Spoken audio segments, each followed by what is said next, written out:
Perkenalkan, nama saya Yunus Yanurijai, jurusan Teknik Informatika. Di sini saya akan membahas tentang metodologi penelitian. Metodologi penelitian adalah ilmu-ilmu atau cara yang digunakan untuk memperoleh kebenaran menggunakan penelusuran dengan tata cara tertentu dalam menemukan kebenaran. Tujuan penelitian adalah: pertama, penelitian itu sendiri bertujuan untuk menciptakan ilmu pengetahuan baru atau menerapkan teknologi untuk memecahkan suatu masalah. Kemudian penelitian itu sendiri terjadi karena adanya dorongan rasa ingin tahu mengenai suatu hal yang sedang terjadi di lingkungan sekitar. Kemudian seseorang melakukan penelitian untuk mencari jawab dari permasalahan yang sedang terjadi. Kegunaan dari penelitian itu sendiri adalah: satu, memecahkan masalah. Memecahkan masalah, peneliti memperjelas suatu masalah atau informasi yang tidak diketahui dan selanjutnya menjadi tahu. Yang kedua, memecahkan masalah, peneliti meminimalkan atau menghilangkan masalah. Yang ketiga, mengantisipasi masalah, itu peneliti yang mengupayakan agar masalah tidak terjadi. Penelitian yang baik, yang pertama dilakukan adalah masalah harus didefinisikan dengan jelas dan tajam dan tidak ambigu. Kemudian prosedur, peneliti yang dipakai harus diuraikan secara rinci agar memungkinkan penelitian lain menggunakan penelitian tersebut. Kemudian desain. Desain adalah prosedur dari penelitian yang harus direncanakan dengan seksama untuk memberi hasil yang subjektif mungkin. Kemudian melaporkan hasil penelitian sejujurnya. Kemudian analisis data memadai dan metode analisis harus cocok. Kesimpulan ditunjang hasil penelitian. Keyakinan hasil penelitian akan lebih besar jika penelitian berpengalaman, mempunyai nama baik, dan mempunyai integritas. Adapun tahap dari penelitian yaitu: 1. Identifikasi masalah, 2. Perumusan masalah, 3. Penelusuran pustaka, 4. Rancangan penelitian, 5. Pengumpulan data, 6. Pengelola data, 7. Penyimpulan hasil.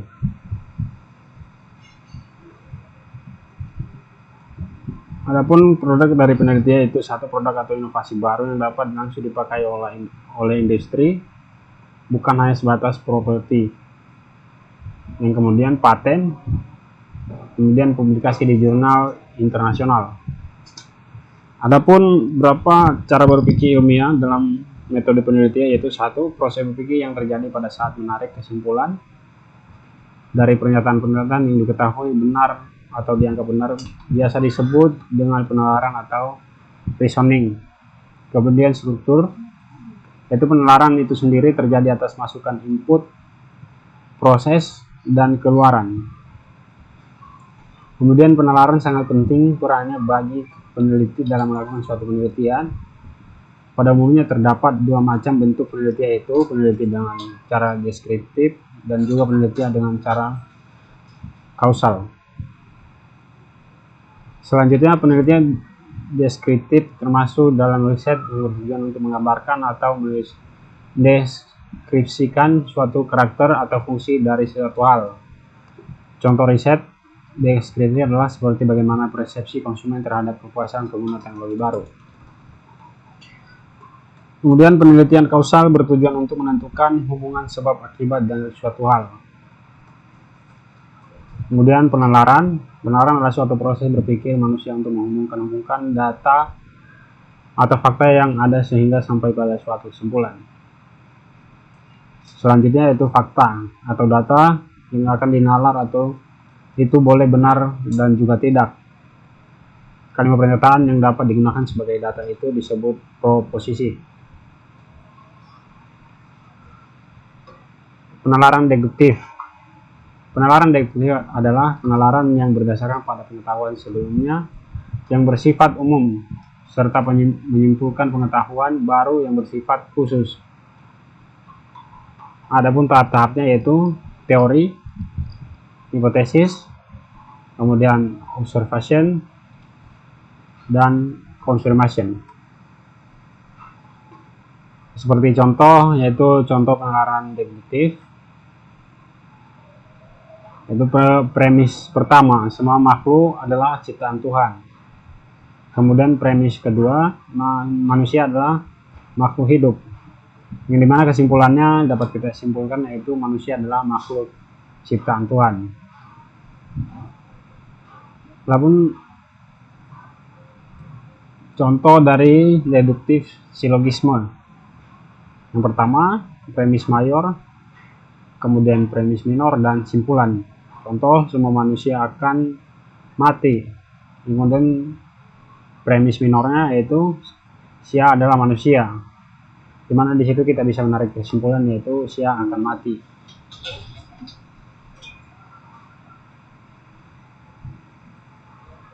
Ciri-ciri logika deduktif. Yang pertama, analitis. Analitis adalah kesimpulan ditarik hanya dengan menganalisis posisi atau premis-premis yang sudah ada. Kemudian tautologis, yaitu kesimpulan yang ditarik sesungguhnya secara tersirat sudah terkandung dalam premisnya. Kemudian a priori, yaitu kesimpulan ditarik tanpa pengamatan inderawi atau observasi empiris. Kemudian argumen deduktif, itu selalu dapat dinilai sahih atau tidaknya. Penalaran deduktif itu berasal dari pengetahuan sebelumnya mengenai sejumlah kasus sejenis, bersifat khusus, individual, dan konkret. Pengetahuan baru tersebut bersifat umum, pada prinsipnya berpikir induktif, alur pikirnya dimulai dari hal spesifik atau khusus. Adapun tahap-tahapnya yaitu observation, pattern, tentatif, hipotesis, dan teori.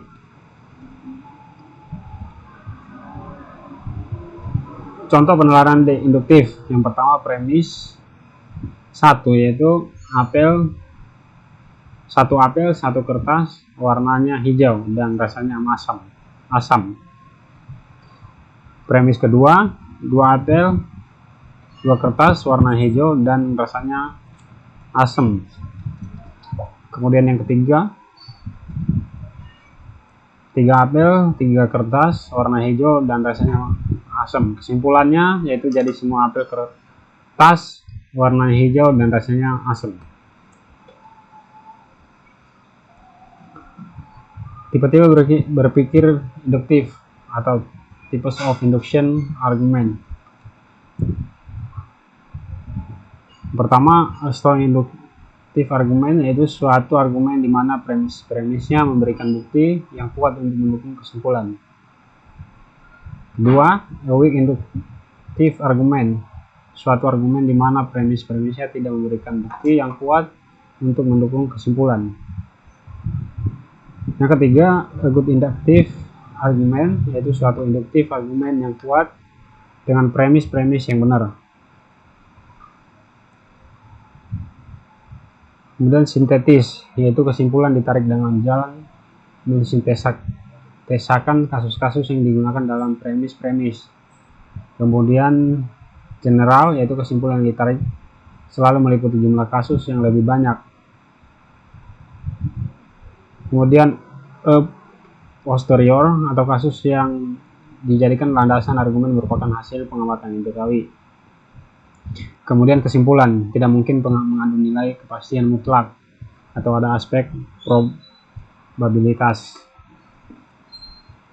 Adapun metode dalam penelitian yaitu metode ialah kerangka kerja untuk melakukan suatu tindakan atau suatu kerangka berpikir untuk menyusun suatu gagasan yang terarah dan terkait dengan maksud dan tujuan.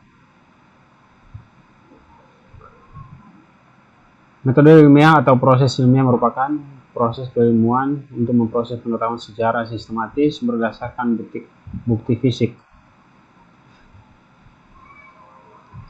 Adapun pengertian dari metodologi yaitu suatu formula dalam penerapan penelitian di mana suatu melakukan penelitian tersebut terdapat langkah-langkah dan juga hasil penelitian. Sedangkan arti dari metodologi penelitian adalah dalam ilmu komputer atau sistem informasi atau teknologi, informasi merupakan langkah-langkah atau tahap perencanaan dengan bantuan beberapa metode, teknik, alat, dan dokumentasi dengan tujuan untuk membantu peneliti dalam meminimalkan risiko kegagalan dan menekankan pada proses atau sasaran penelitian. Metodologi terdiri dari fase-fase dan fase yang akan membimbing peneliti memilih metode, teknik, prosedur apa yang tepat, dan tools apa yang akan digunakan. Metodologi juga membantu peneliti untuk merencanakan atau manage atau mengolah, mengontrol, dan mengevaluasi setiap. Kemudian kemajuan. Metodologi dapat dikontrol dengan Gantt chart atau pengumpulan data yang dikontrol dengan chart dengan 3 prosedur pengumpulan data seperti metode survei, observasi, dan wawancara. Adapun metode penelitian dengan cara ilmiah, itu mendapatkan data dengan tujuan dan kegunaan tertentu. Cara ilmiah didasari pada ciri-ciri keilmuan yaitu rasional, empiris, dan sistematis. Kemudian rasional yaitu penelitian dilakukan dengan cara yang masuk akal sehingga terjangkau oleh pendengaran manusia. Itu metode empiris yaitu cara yang digunakan dapat diamati dengan indera manusia. Kemudian sistematis yaitu proses penelitian menggunakan langkah-langkah tertentu yang bersifat logis.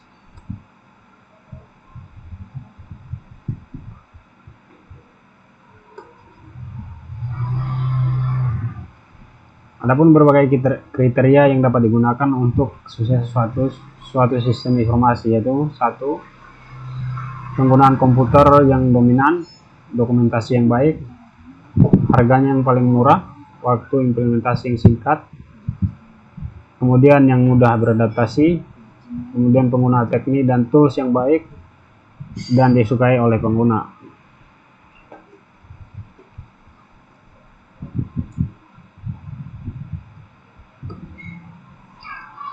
Kemudian di sini saya akan membahas tentang literatur review. Literatur review berisi uraian tentang teori, temuan, dan bahan penelitian yang diperoleh dari bahan acuan untuk dijadikan landasan kegiatan penelitian.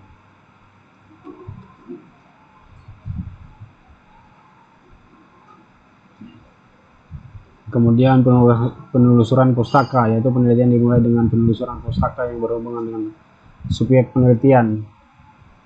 Kemudian cara mendapatkan dan tujuan, yaitu membaca, memahami, dan mengkritik. Tujuannya adalah memberikan ide topik penelitian yang akan kita lakukan, mendapatkan landasan teori yang baik, yang bisa mendukung pemecahan masalah yang sedang diteliti. Kemudian isi literatur review, yaitu 1. Literatur review berisi ulasan dan rangkuman. Kemudian sumber pembanding, yaitu penelitian yang dilakukan oleh peneliti lain dapat juga dimasukkan sebagai pembanding dari hasil penelitian. Cara melakukan tinjauan literatur yaitu 1. Landasan teori, tinjauan pustaka semua merupakan cara untuk melakukan tinjauan literatur. Kemudian literatur review merupakan suatu cara untuk menemukan, mencari artikel, buku-buku, dan sumber-sumber lain seperti tesis, disertasi, proceeding yang relevan pada suatu isu tertentu atau teori atau riset yang menjadi interest kita. Arti dari literatur review merupakan suatu kerangka, konsep atau orientasi untuk melakukan analisis dan klarifikasi fakta yang dikumpulkan dalam penelitian yang dilakukan.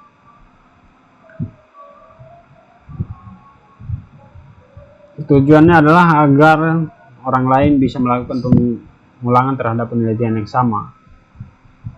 Adapun komponen utama dari literatur review yaitu kerangka teori, kemudian kajian yang terkait dengan topik atau tema peneliti. Tujuan akhir dari literatur yaitu untuk mendapatkan gambaran yang berkenaan dengan apa yang sudah pernah dikerjakan orang lain sebelumnya.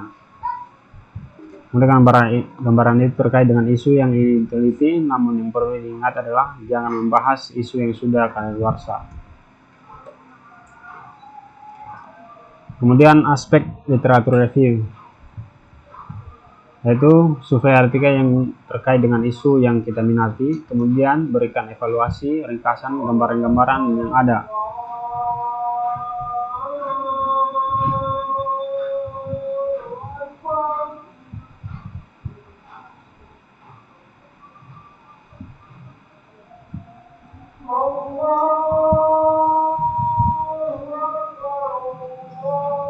Adapun beberapa hal yang terkait dengan literatur review, yaitu satu, apa yang menjadi masalah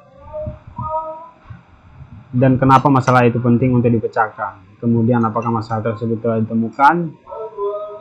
Kemudian mulailah menetapkan permasalahan. Kemudian apakah metodologi penelitian sudah dimulai. Bagaimana mendapat dan memanipulasi data. Kemudian sudah data yang dimanipulasi tersebut diinterpretasikan, apakah kontribusinya terhadap penelitian yang dilakukan, apa kesimpulan yang bisa diambil terkait dengan permasalahan, dan kemudian kesimpulan yang dibuat sudah cukup menjawab dari problem yang ada. Adapun manfaat dari literatur review yaitu menempatkan posisi pekerjaan kita pada posisi relatifnya, menggambarkan keterhubungan antara satu penelitian dengan penelitian lainnya, identifikasi cara lain untuk menginterpretasikan dan cari gap atau kesenjangannya.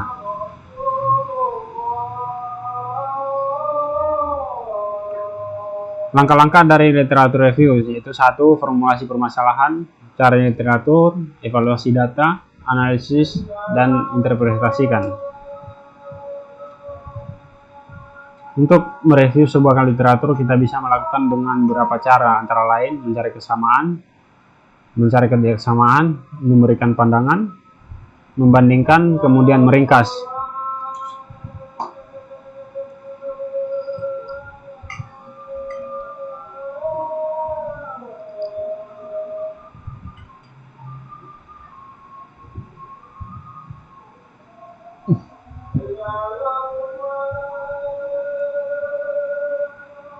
Ketika kita melakukan literatur review, ada pun sumber yang bisa dijadikan sebagai literatur review yaitu majalah, pamflet, clipping, majalah ilmiah yang merupakan sumber publikasi yang biasa berupa teori, penemuan baru maupun berupa materi-materi yang sedang populer dibicarakan dan diteliti.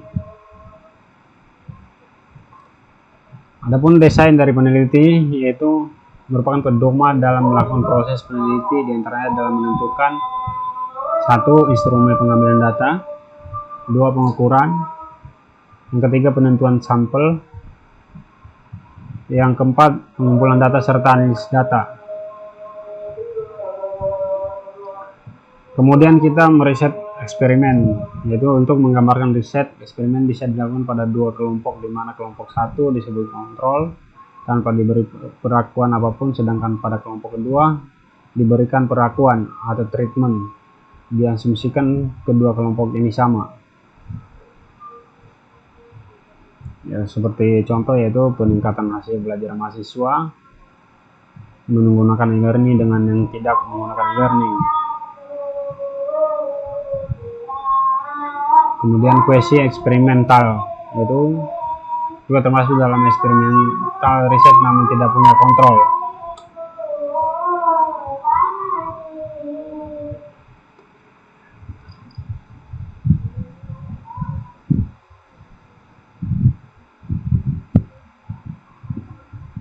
Kemudian klausal atau comparative research, yaitu untuk manipulasi data bisa digunakan bermacam-macam cara, menghitung atau uji statistik, yaitu uji T, uji Z maupun uji covariance.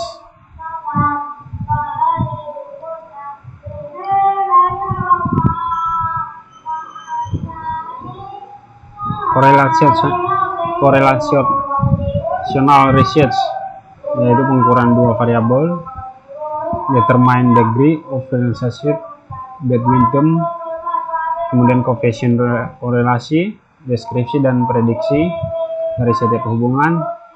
Unlike eksperimen, tidak ada variabel yang dikontrol.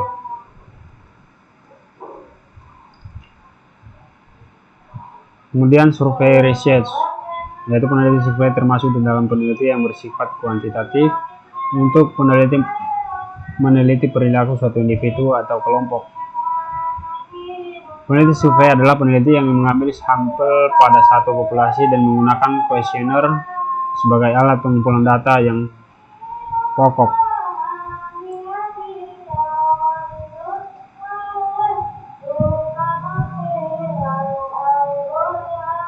Kemudian populasi adalah sekelompok orang, kejadian atau segala sesuatu yang mempunyai karakteristik tertentu. Kemudian anggota populasi disebut dengan populasi. Penentu populasi berbeda dengan unit analisis. Terdapat satu hal penting yang harus diperhatikan adalah keadaan homogenitas popularitas.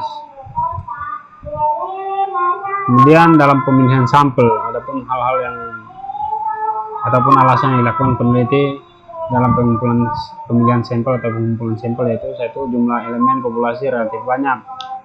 Kualitas data peneliti sampel sering lebih baik daripada peneliti sensus. Karena proses peneliti dengan menggunakan sampel relatif lebih cepat daripada sensus. Peneliti sampel dapat menghindari peneliti yang bersifat merusak.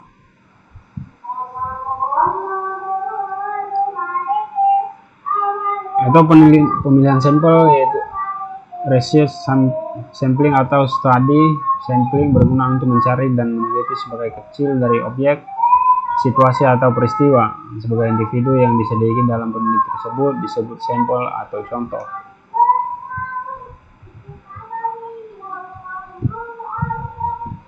Satuan sampling atau sampling unit yang dimaksud dengan sampling menurut kajian statistika adalah memilih sebuah objek psikologis dari sebuah objek psikologis yang ada.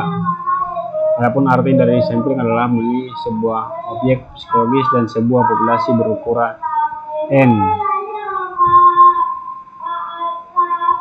Tipe sampling menurut proses pemilihannya. 1. Satuan sampling yang telah terpilih dikembalikan lagi ke dalam populasi. Kemudian sebuah sampling bisa terpilih lebih dari satu kali. Satu sampling yang telah terpilih tidak dikembalikan lagi ke dalam populasi.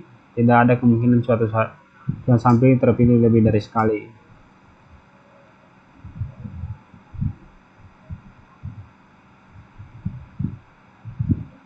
Proses memilih pada simple random atau sampling. Pertama, tentukan populasi sasaran atau target population, yaitu populasi yang nantinya akan menjadi sasaran kesimpulan penelitian. 2. Tentukan ukuran populasi. Umpamanya saja ukuran populasi sasaran adalah contoh misalnya N sama dengan 321 buah satuan sampling. Gunakan rumus yang tepat untuk menentukan ukuran sampel N. Umpamakan saja N sama dengan 10. Sediakan tabel angka random. Kemudian proses memilih. Seperti contoh tabel. Kemudian ukuran sampel. Sampel dalam penelitian ini adalah bagian dari populasi, yaitu karyawan PT Dharmapala, usaha sukses Cilacap tahun 2014. Seperti pada layar, di mana keterangan N kecil yaitu ukuran sampel dan N besar adalah ukuran populasi. Kemudian E adalah presentasi kelonggaran penelitian karena kesalahan pengambilan sampel yang masih dapat ditolerir atau diinginkan atau ditetapkan oleh peneliti sebesar 5%. Kemudian ukuran sampel itu sampel besar kurang lebih 30, kemudian sampel kecil itu kurang dari 30. Metode toleransi nasional minimal 30.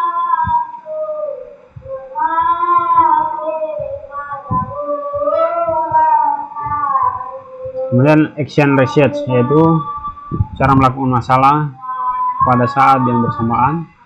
Kemudian peneliti tindakan ini merupakan metode yang didasarkan pada tindakan masyarakat yang seringkali diselenggarakan pada suatu latar yang luas seperti rumah sakit, pabrik, sekolah. Kemudian ethnographic research.